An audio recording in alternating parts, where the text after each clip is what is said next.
Hi, welcome back to ಮಾಹಿತಿ YouTube channel my dear friends. ಈ ಒಂದು ವಿಡಿಯೋದಲ್ಲಿ ರಾಜ್ಯದ ಖಾಸಗಿ ಅನುದಾನಿತ ಪ್ರೌಢಶಾಲೆಗಳ ಏನು ಒಂದು ರಿಕ್ರೂಟ್ಮೆಂಟ್ ಇದೆ ಅದರ ಬಗ್ಗೆ ಒಂದು ಸೂಚನಾ ಪತ್ರ ಇರುತ್ತೆ. ಏನಂತ ಇನ್ ಡೀಟೇಲಾಗಿ ನೋಡ್ತಾ ಹೋಗೋಣ.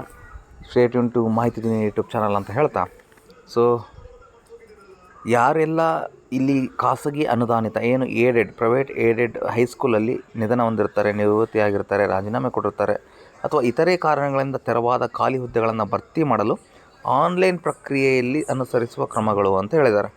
ಏನಂದರೆ, ಮೇಲ್ಕಂಡ ವಿಷಯಕ್ಕೆ ಸಂಬಂಧಿಸಿದಂತೆ ರಾಜ್ಯದ ಪ್ರೈವೇಟ್ ಹೈಸ್ಕೂಲಲ್ಲಿ 2016 ಇಸ್ವಿಯಿಂದ 2020ರವರೆಗೆ ಎಕ್ಸ್ಪೈರ್ಡ್ ಆಗಿರೋರು, ರಾಜೀನಾಮೆ ಕೊಟ್ಟಿರೋರು, ರಿಟೈರ್ಡ್ ಆಗಿರೋರು, ಇವರೆಲ್ಲ ಏನು ಒಂದು ವೇಕೆನ್ಸಿ ಆಗಿದೆ, ಪ್ಲೇಸ್ ವೇಕೆಂಟ್ ಆಗಿದೆ, ಸೊ ಆ ಒಂದು ಭರ್ತಿ ಮಾಡಲು ಆನ್ಲೈನಲ್ಲಿ ಸೊ ತಂತ್ರಾಂಶವನ್ನು ಅಭಿವೃದ್ಧಿಪಡಿಸಿ ಪ್ರಸ್ತಾವನೆಗಳನ್ನು ವ್ಯವಹರಿಸಲು ನಿರ್ದೇಶಿಸಲಾಗಿದೆ. ಈ ಹಿನ್ನೆಲೆಯಲ್ಲಿ ಖಾಸಗಿ ಅನುದಾನಿತ ಪ್ರೌಢಶಾಲೆಗಳ ನೇಮಕಾತಿ ಪ್ರಕ್ರಿಯೆಯನ್ನು ಆನ್ಲೈನ್ ಮುಖಾಂತರ ನಿರ್ವಹಿಸಲು ಕ್ರಮ ವಹಿಸಲಾಗುತ್ತಿದೆ.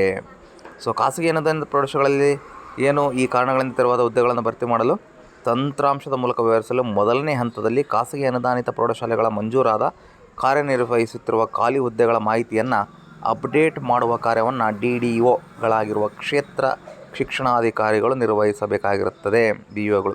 ಈ ಹಿನ್ನೆಲೆಯಲ್ಲಿ ಪ್ರಥಮ ಭಾಗವಾಗಿ BO ಲಾಗಿನ್ ತಂತ್ರಾಂಶವನ್ನು ಅಭಿವೃದ್ಧಿಪಡಿಸಲಾಗಿದೆ. ಸದರಿ ತಂತ್ರಾಂಶಗಳಲ್ಲಿ ಮಾಹಿತಿಗಳನ್ನು ಇಂದೀಕರಿಸುವ ಬಗ್ಗೆ ಮಾರ್ಗದರ್ಶನ ನೀಡುವ ಸಲುವಾಗಿ ಒಂದು ಮೀಟಿಂಗನ್ನು ಕರೆದಿರ್ತಾರೆ. ಅದು 12ನೇ ತಾರೀಕು ನವಂಬರ್ ಇರುತ್ತೆ. ಸೊ ಈ ವಿಡಿಯೋ ಆದಮೇಲೆ ಕೆಲವು ಅಪ್ಡೇಟ್ಸ್ ಬರುತ್ತೆ. ಸೊ ಒಟ್ಟಿನಲ್ಲಿ ಇಲ್ಲಿ ನಾವು ಏನು ತಿಳ್ಕೊಬೇಕಾಗಿರೋ ಒಂದು ವಿಚಾರ ಅಂತಂದರೆ, ಇದು ಒಂದು ಏಡೆಡ್ ಹೈಸ್ಕೂಲ್ ರಿಕ್ರೂಟ್ಮೆಂಟು ಆಗುತ್ತೆ ಸದ್ಯದರಲ್ಲಿ. ಸೊ ಅದರದ್ದು ಒಂದು ಅಪ್ಡೇಟ್ ಆಗಿರಬಹುದು. ಮುಂದಿನ ದಿನಗಳಲ್ಲಿ ಇದು ನೋಟಿಫಿಕೇಷನ್ ಬರ್ತಕ್ಕಂಥ ಒಂದು ಚಾನ್ಸಸ್ ಇದೆ.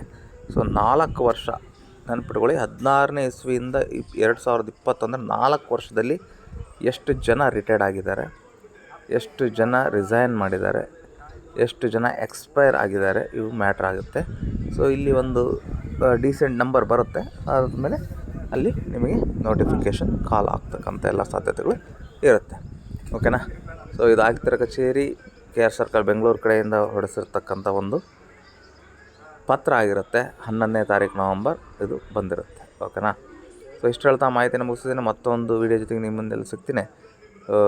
ಈಗ ನೀವು ಅಬ್ಸರ್ವ್ ಮಾಡ್ಬೋದು, ರಾಜ್ಯದ ಎಲ್ಲ ಉಪನಿರ್ದೇಶಕರು ಅಂತ ಇದೆ, ಜಿಲ್ಲಾ ಉಪನಿರ್ದೇಶಕರು ಪ್ರೌಢಶಿಕ್ಷಣ. ಥ್ಯಾಂಕ್ ಯು ಅಂತ ಹೇಳ್ತಾ ಧನ್ಯವಾದಗಳೊಂದಿಗೆ ಮತ್ತೆ ಒಂದು ವಿಡಿಯೋ ಸಿಗ್ತೀನಿ. Thank you.